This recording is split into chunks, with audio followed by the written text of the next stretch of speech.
नमस्कार। हमने पिछले चैप्टर में देखा जाए तो ज्योमेट्री की शुरुआत की थी और ज्योमेट्री में हम क्या क्या चीज़ें पढ़ते हैं। हम पढ़ते हैं पॉइंट क्या होता है, लाइन क्या होती है, रे क्या होती है, फिर लाइन सेगमेंट क्या था, इनकी डेफिनेशंस देखी थी। फिर अगर दो रेज मिल जाती हैं तो एंगल बनता है, तीन लाइन सेगमेंट्स मिल जाते हैं तो ट्रायंगल बनता है, अगर चार हों तो क्वाड्रिलेटरल होगा। ये ज्योमेट्री की शुरुआत हमने इस तरह से की थी। अब हम देखेंगे कि ज्योमेट्री वाली चीज़ों को मेज़र कैसे किया जाए। मेज़र करना, किसी भी चीज़ को मेज़र करना मतलब होता क्या है? Measuring anything means associating numerical value along with unit to anything that is called its measurement. जैसे अगर हम देखते हैं किसी भी बच्चे की हाइट, अब हाइट क्या है? ये एक्चुअली लेंथ है, लेकिन अगर हमने बोला इस बच्चे की हाइट 4 फीट है या इस बच्चे की हाइट 5 फीट है, तो 5 और फिट मतलब यहां पे नंबर भी आ गया और साथ में एक यूनिट भी आ गई। तो वो हाइट मतलब लेंथ के साथ में हमने क्या किया? एक नंबर अटैच कर दिया और उसके साथ में यूनिट अटैच कर दी। तो ये क्या हो जाएगा? Measurement of that length. आप अगर दूध वाला आया, आप गए, आपने बोला उसको 2 लीटर दूध दे दो। अब वो दूध दे रहा है मतलब वो कुछ वॉल्यूम दे रहा है, लिक्विड का, दूध का कुछ वॉल्यूम दे रहा है। लेकिन जब हमने बोला कि 2 लीटर दूध, 2 लीटर मतलब 2 एक नंबर आ गया और साथ में लीटर आ गया। तो हम अगर किसी भी चीज के साथ में नंबर और यूनिट अटैच करते हैं मतलब हम उसको मेजर कर रहे हैं। ठीक है, तो हम यहां पे शुरुआत करेंगे मेजरिंग थिंग्स। अब मेजरमेंट में देखिए, पॉइंट को तो मेजर नहीं किया जा सकता, पॉइंट तो एंडलेस है बिल्कुल। वो जो है वो उसके अंदर ना तो लेंथ होती, ब्रेड्थ कुछ नहीं होती, तो उसको तो मेजर नहीं कर सकते। लाइन को भी हम मेजर नहीं कर सकते because this is going up to infinity on both the side, तो उसको भी मेजर नहीं कर सकते। फिर रे को मेजर करने के लिए again this is going up to infinity on one side. एक स्टार्टिंग पॉइंट तो है लेकिन उसका एंड पॉइंट तो है ही नहीं, तो हम उसको मेजर कैसे करेंगे? लेकिन जहां लाइन सेगमेंट आया, क्योंकि उसमें इनिशियल पॉइंट भी है, एंड पॉइंट भी है, मतलब इसके साथ में हम कुछ नंबर अटैच कर सकते हैं और इसके साथ में कोई ना कोई यूनिट भी अटैच कर सकते हैं। तो हम इस चैप्टर की शुरुआत करेंगे मेजरमेंट ऑफ लाइन सेगमेंट से। तो हम शुरुआत कर रहे हैं मेजरिंग लाइन सेगमेंट। अब देखिए, अगर मेजर करना है तो हम सबसे पहले कंपैरिजन बाय ऑब्जर्वेशन, अगर मान लो 2 लाइन सेगमेंट्स दिए हुए हैं, उसको कंपेयर करना है तो जस्ट देख के, जैसे आपके सामने अगर मान लो 2 बच्चे खड़े हुए हैं, है ना, 2 स्टूडेंट्स खड़े हुए हैं, आप उनको देख के बता सकते हैं कि किस बच्चे की हाइट ज़्यादा है, किस बच्चे की कम है। तो जस्ट बाय कंपेयरिंग, अब देखिए, अगर मान लो हमने एक लाइन सेगमेंट ये बनाया, एक लाइन सेगमेंट ये बनाया, तो जस्ट देख के और आप यहाँ से पता लगा सकते हो कि कौन सा लाइन सेगमेंट छोटा है, कौन सा बड़ा है।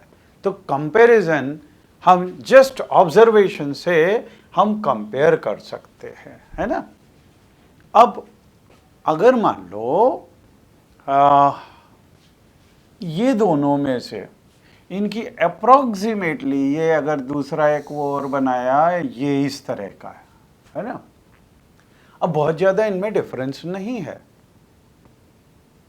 तो अब अगर हमको कंपेयर करना है तो हम क्या कर सकते हैं, दूसरा मेथड। एक तो है कंपैरिजन बाय ऑब्जर्वेशन, दूसरा है कंपैरिजन बाय ट्रेसिंग। मतलब क्या कि ट्रेस पेपर आपने देखा है, जिसको बटर पेपर बोलते हैं। एक लाइन सेगमेंट को उसके ऊपर उसकी ट्रेस कॉपी निकाल लो और फिर दूसरी लाइन सेगमेंट के ऊपर रख के देख लो। अगर वो कंप्लीटली और एग्जैक्टली कोइंसाइड हो जाता है, इसका मतलब दोनों की लेंथ इक्वल है।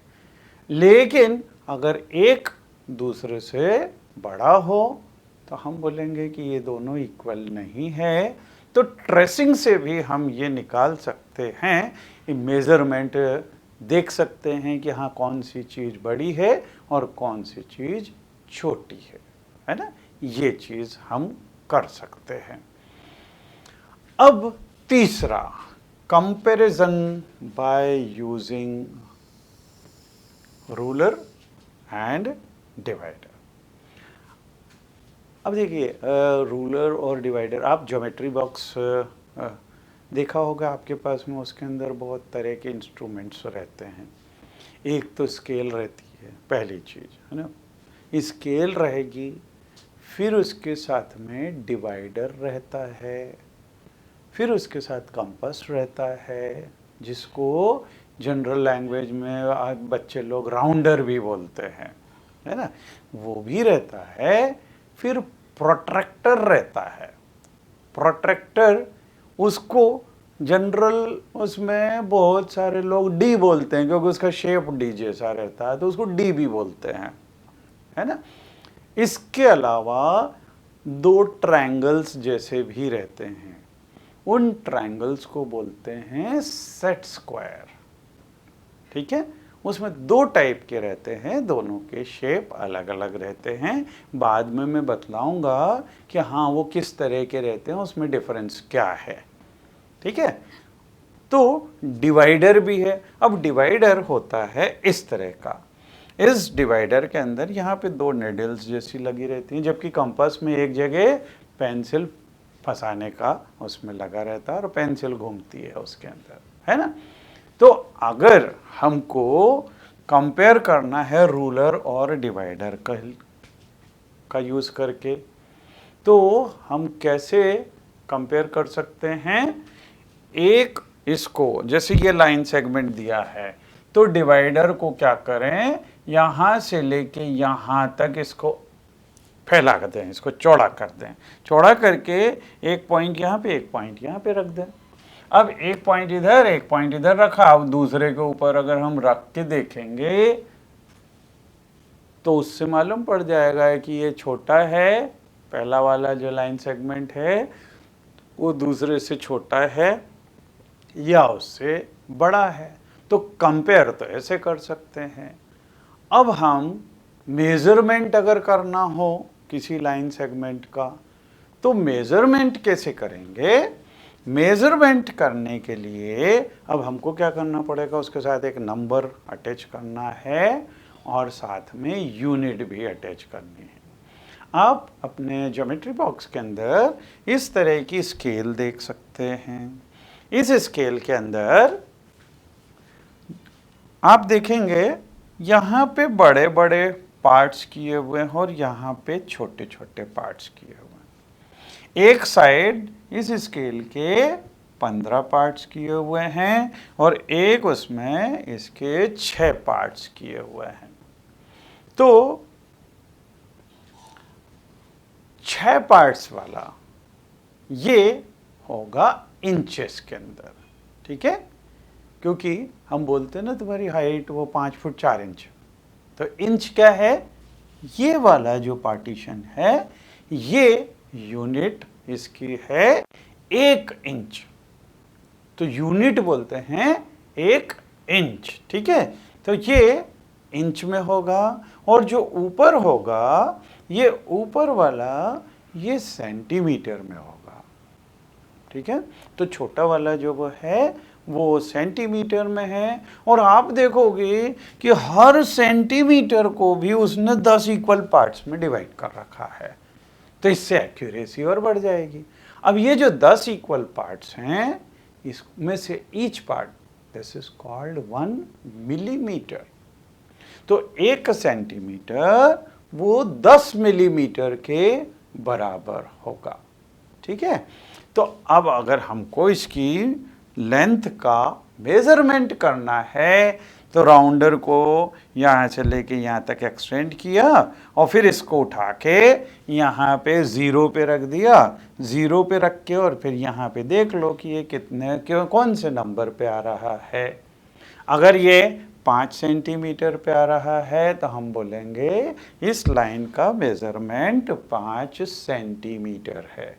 और अगर इससे थोड़ा सा और गया, इसके आगे 3 डिवीजन और जा रहा है, मतलब ये 5.3 सेंटीमीटर है। और या फिर इसको हम ये भी बोल सकते हैं कि 5 सेंटीमीटर और 3 मिलीमीटर है। ठीक है, तो या तो हम मेजरमेंट्स को पॉइंट में सेंटीमीटर में दे दें, और या फिर ये बोल दें 5 सेंटीमीटर और 3 मिलीमीटर। तो जितने सब डिविजन्स आगे के होंगे उसको हम काउंट करके बोल सकते हैं। तो हमने क्या किया, इस लेंथ के साथ में हमने एक नंबर अटैच कर दिया। अगर ये 5.3 है तो what will be the measurement of this line segment AB? This will be 5.3 centimetre. मतलब नंबर भी अटैच हो गया और साथ में उसके यूनिट भी अटैच हो गई। अगर हम इंचेस में दे रहे हैं तब हम इसको कि ये 3 इंच है, अगर इसकी लेंथ 3 इंच है तो 3 मतलब एक नंबर अटैच हुआ, और साथ में इंच मतलब ये यूनिट अटैच हो गई। तो measuring anything means attaching numerical value with unit. ठीक है, अच्छा अब एक चीज़ और, जब हम स्केल के साथ में, क्योंकि स्केल होती है लंबाई नापने के लिए, है ना, तो स्केल से जब हम नापें, वो मेज़र करेंगे कोई सी भी लेंथ को, हमको थोड़ा सा ध्यान रखना पड़ेगा। ये पोजीशनिंग एरर इसके अंदर आ सकती है। पोजीशनिंग एरर मतलब, देखिए अगर हम किसी चीज़ को बिल्कुल सीधे देखें, उसकी जगह अगर हम यूँ टेढ़ा इधर या फिर इधर से देखें तो उसके मेज़रमेंट के अंदर, क्योंकि अगर थोड़ी सी भी मोटाई होगी, अगर जैसे ये दो, अगर एक वो उंगली है तो ठीक है फिर भी चलेगा, लेकिन जैसे 2 उंगली ली तो जो है ना डिफरेंस इसके अंदर मोटाई में मालूम पड़ने लगता है। तो पोजीशनिंग के कारण हमारे उसमें एरर आ सकती है। तो जब भी कभी मेजरमेंट करना हो लेंथ का, तो हम बिल्कुल सीधे बिल्कुल यूं देखेंगे तब उसकी लेंथ एक्यूरेट आएगी। अगर आपने थोड़ा भी लेफ्ट साइड से या राइट साइड से देखा तो एरर आने के चांसेस होते हैं, और लेफ्ट या राइट साइड से देखना, इसको बोलते हैं पोजीशनिंग एरर। तो एरर नहीं होना चाहिए, हमको बिल्कुल सीधे सीधे देखना होगा। ठीक है, so this is called positioning error and this is called measuring line segment with the help of scale, ruler and divider. Okay,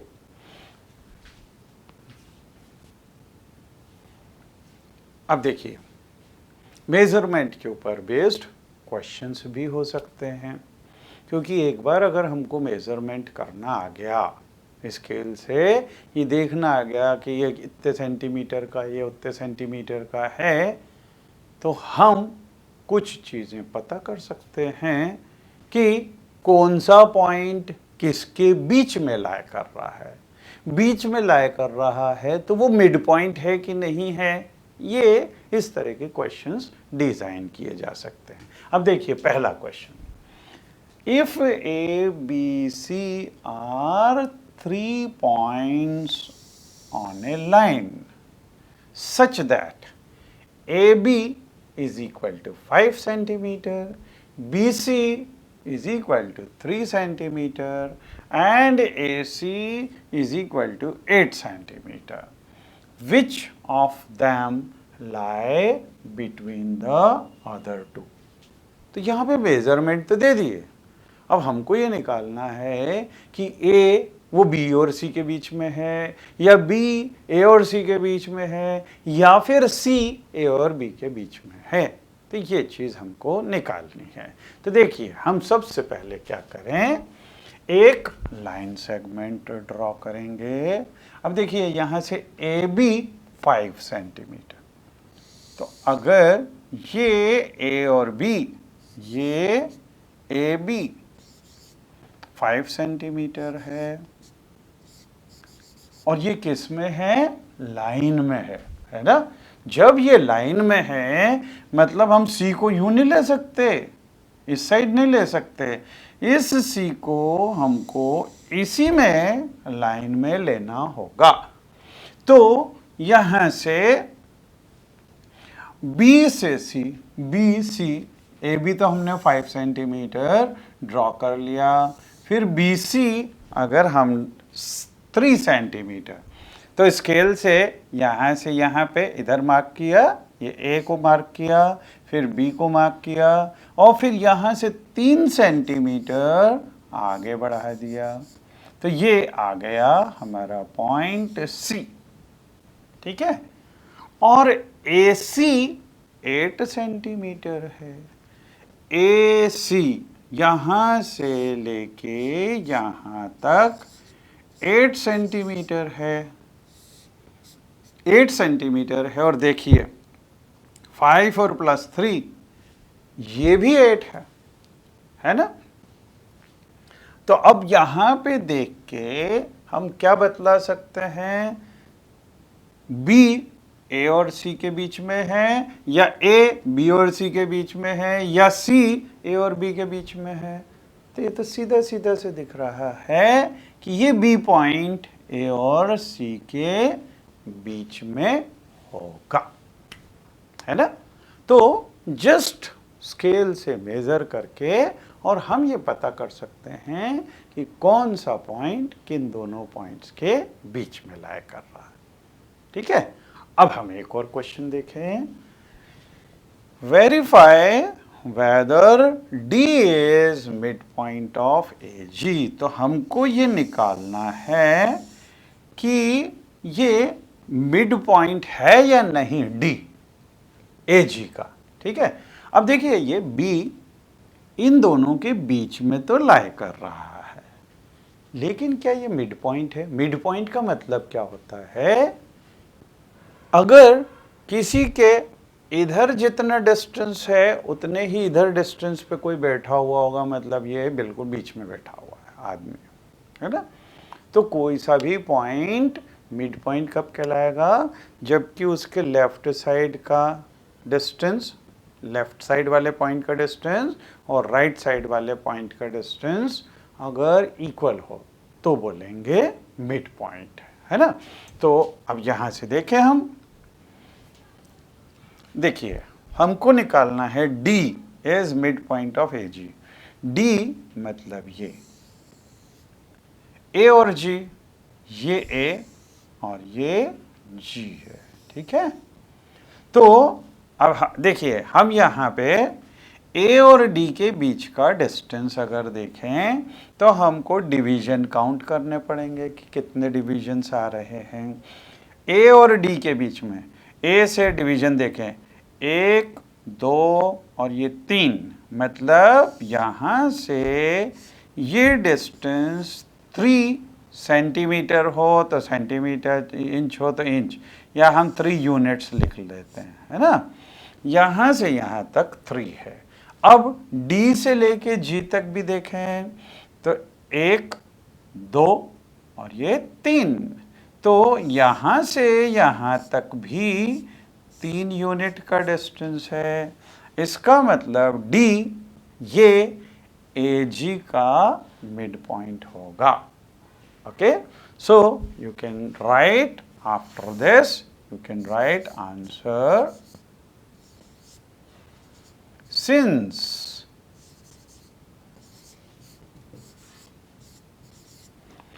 AD is equal to 3, then DG is equal to 3, therefore D is midpoint of AG। तो ये mid point आएगा। ठीक है, अब हम आए तीसरे question पे। If B is the midpoint of AC and C is the midpoint of BD, where A, B, C, D lie on a straight line, say YAB is equal to CD। तो अब यहाँ पे देखिए, ये line दी हुई है, कोई सी भी लाइन दी हुई है ना। अब यहाँ पे B is the midpoint of AC, तो ये अगर A है, ये अगर C है, ये A है और ये C है, और B बिल्कुल इसका मिड पॉइंट है, मतलब ये और ये लेंथ दोनों इक्वल आनी चाहिए, तो ये यहाँ पे B है। ठीक है, और यहाँ दिया C is the mid point of BD।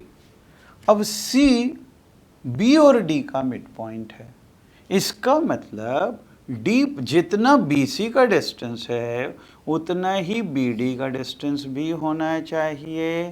तो ये यहाँ पे D, तो यहाँ पे ये जितना AB है उतना ही BC भी है, और जितना BC है उतना ही CD भी है।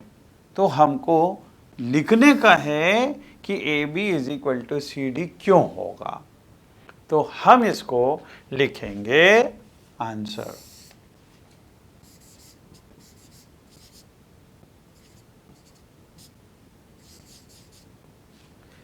Since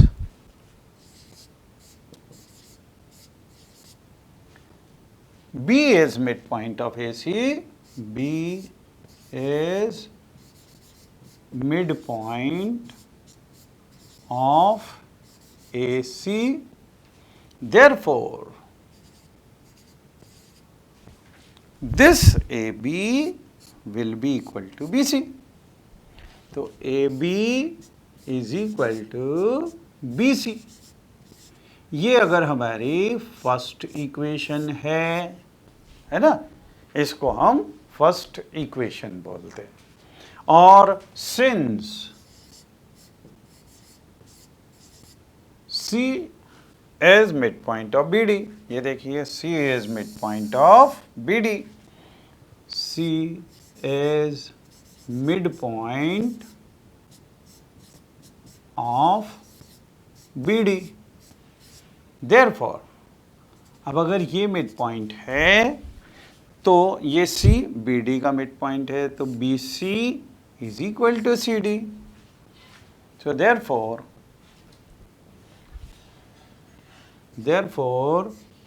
BC is equal to CD।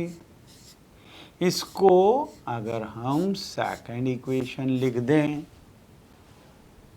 ठीक है। अच्छा,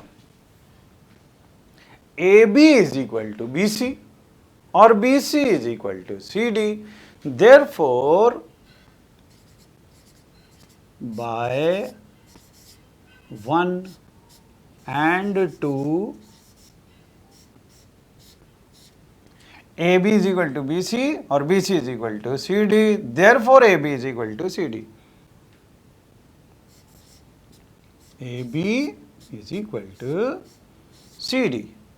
ये उसी तरह से अपन लिख सकते हैं जैसे राम के पास में नंबर ऑफ टॉफीज वो श्याम के नंबर ऑफ टॉफीज के बराबर है, ठीक है।